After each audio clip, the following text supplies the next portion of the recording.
What's good, Raven Space fans? Today we are going to do a reaction to NFL.com show. They're going to talk about if the Ravens are real contenders. Again, let's get it popping. Improved to 6-3, which means that they are tied for the most wins in the AFC with a ton of really good teams. Chiefs. So real quick, guys, I'm gonna jump in. You know, I try to lay back, let you guys watch what's happening. But I want to point something out to you guys. If we really look at this here, one, it's impressive. It's extremely impressive, so that's great.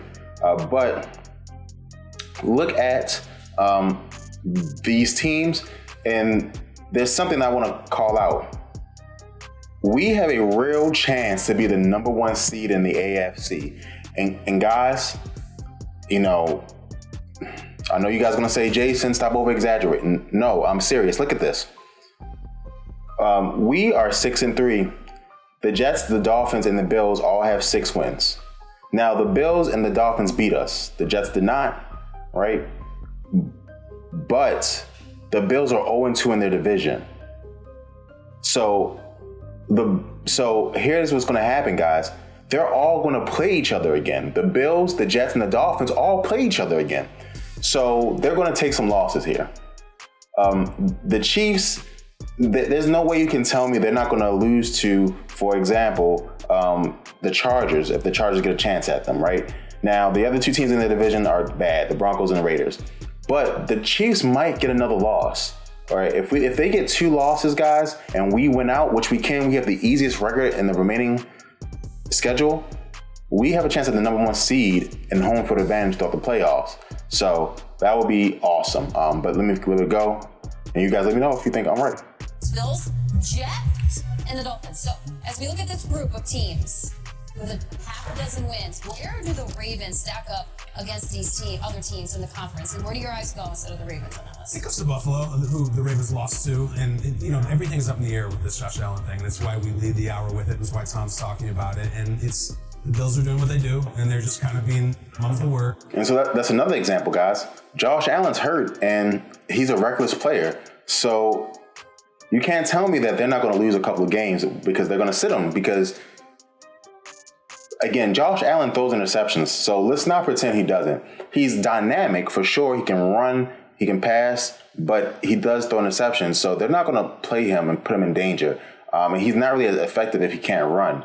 So I think, guys, we have a real good chance. But and a little conservative, but it's concerning. And, you know, I think Bill's Twitter right now is really nervous and really concerned because this is their guy and this is, you know, the dream season. And then we saw the play, and if you follow the stuff and you follow the medical experts and you listen to the news people, you link the things together and it looks ugly. And if you know that he has a little bit of a history with an elbow and he missed some time before, it's tricky because we're all sitting here trying to be doctors, and the doctor's going to say, okay, so this happened. And then on the next play, he threw the farthest pass the NFL has seen in years. And I'm not making that up. It traveled 67 yards in the air to Gabe Davis and is incomplete. So you're like, oh, he's fine. But then you hear this. I'm going to talk to Josh today. In fact, tonight, like late tonight, and we'll talk about it. And I think he's probably going to be very tight-lipped. They have a huge game against the Vikings. So, look, hopefully he's fine. He's Josh. 67-yard pass proves it. If he's not, for some reason, Bills Vikings is a massive game. And if he has to miss time, these teams like the Ravens and the Bengals and the Chiefs, they're coming, and they're good, and they're loaded, and it's big. I think a lot of things in the AFC hang in the balance with the news cycle today, which is why we're starting with it, and I hope he feels all right. Yeah, you're so spot on with that, especially a guy like Josh Allen. He means so. all right, they're talking a lot about Josh Allen. Case Keenum. That's why I'm letting it go, guys. He's not able to go. Case Keenum, you're a Vikings fan. Yeah. Him going against Minnesota would be that would be fun. Exactly. The Baltimore Ravens are right now, they're rolling. They're winning games the way we expect them. They're running the ball, and they're playing good defense. And they have a quarterback in Lamar Jackson that always has them in the conversation. But the Miami Dolphins and so we're, again, before they talk about the Dolphins, again, because everybody love the Dolphins, I ain't mad, but the Ravens can depend on their run game now. I dropped a lessons learned video this week talking about, hey, the Ravens running game is serious again. Kenyon Drake is really doing his thing. When Gus Edwards is back healthy consistently, it's going to be a dangerous team, guys, running the ball, especially through home field advantage. So. Tua Tagovailoa, the only quarterback in the NFL right now that is undefeated when he finishes a game on the AFC, not NFL. I'm sorry, Jalen Hurts, that goes to you. Tua has been balling. We have this Miami Dolphins offense exactly where they need to be. We talked about Tyreek Hill coming over and the impact he was going to have. Would he be able to put up the same numbers? Well, he's putting up better numbers. Jalen Waddle, will he be able to follow up from a great rookie season in year 2? He's doing it, and it's on the back of Tua. He has put a belief and a hope in that organization with his play, and he's been elite. He's been one of the best quarterbacks in the league this season. So as much as the Baltimore Ravens are winning and they have themselves in the conversation, the Miami Dolphins are a team that we're not saying, oh yeah, Super Bowl contenders is that in the third, but they're rolling right now and they're playing some good football. I mean, Ravens are great. We said they're a sneaky team. I think they're going to be in the playoff, and you don't want to see them first week in the playoff. But I think they're going to win their game. It doesn't matter who that is. No. But I take the Chiefs, who are my contender in the AFC. They lost to the Bills, I know. So, guys, listen. So you heard them going around the table. Everybody's picking against us. This is the position we love to be in, okay? We love to be the underdogs, right? The chip on our shoulder, okay? Listen, this is it, right? This is setting up great, guys. If we can get consistent in the passing game, and if that means we go get OBJ, whatever that means, we're going to have to do it. OBJ has shown us he can learn quick. He's a quick learner, okay? He came in halfway through the season, elevated that Rams offense in the playoffs. Let's go get a receiver like that. Maybe Deshaun Jackson's that receiver that stretches the field. So now you got Likely and Andrews running those crosses. Hey, guys, this is looking good. I'm getting excited. I'm not going to lie. This is where we want to be, okay? We're getting better. Right now, again, our schedule's easy, so it's going to be hard to see. We need to dominate these teams. If we're just winning against bad teams, because we have a lot of wins that don't feel great, but they're still wins. If we can dominate these teams, I feel really good. Sure, they're not going to lose again when they see it maybe in the playoffs. Mm-hmm. Patrick Mahomes' magic is incredible. He's doing it again. Not so many turnovers like last year, the interceptions. And you mentioned Tyreek Hill. He's doing all these things this year without Tyreek Hill, and everybody was waiting in the offseason, week 1, how good is this offense going to look without Tyreek Hill? And guess what? They got Travis Kelce, and Travis Kelce looks like the best tight end who ever played the game.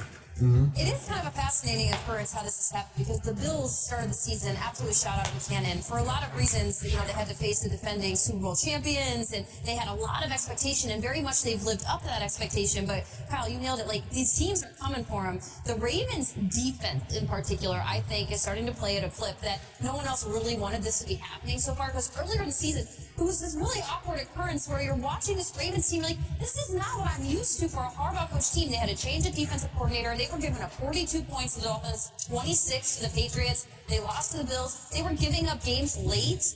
It was very strange. And so I think this addition of Roquan Smith, and Smith arrived this week and he said, I don't see any issues with this defense. I think they're shutting the ball down in every layer of defense. And this is a steamroll that I think no one wanted to see in the AFC was the Ravens figuring out. So Roquan Smith is nice. He's a nice guy. That's just not true. We have not been shutting down on every level of defense. We've been pretty good in the run game, so I'm not too mad at that. But the pass game, we have not been good. But I do think we're going to get better. Honestly, the biggest X factor to me, right, when Marcus Williams comes back, that'll be fine.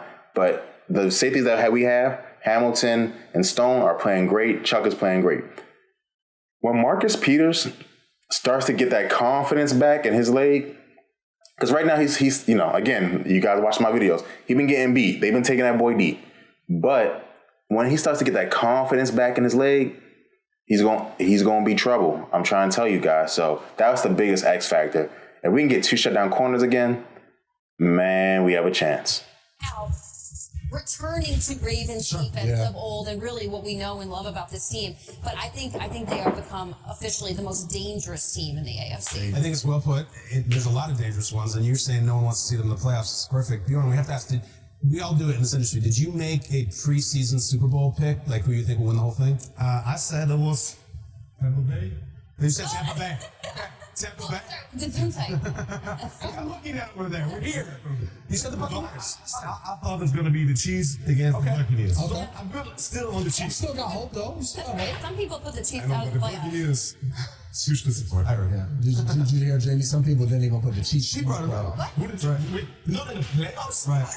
What was it, Jimmy? You like the Raiders? What was Yeah, it, I thought Chargers? Raiders first. All right. Yeah. So, they're talking they nonsense. But so again, guys, I really, looking at the schedule, I really think we have a chance to be a number one seed. We have to win out. If we win out, we're a number one seed. I guarantee it. We get a bye week, which again, we haven't done great on bye weeks in playoff scenarios, but I'll take it. You know what I'm saying? We get injured too much, then I have it. Marcus Williams will be back after that bye week, right? For sure. Ojabo, for sure. Everybody, again, if we want to really be taken serious as a playoff team, we need to win these next games. We need to spank a couple of these opponents, and then we have a chance. So you guys let me know what you guys think in the comments below. Again, I do videos like this all the time about the Ravens, so let me know. Thanks, and go Ravens.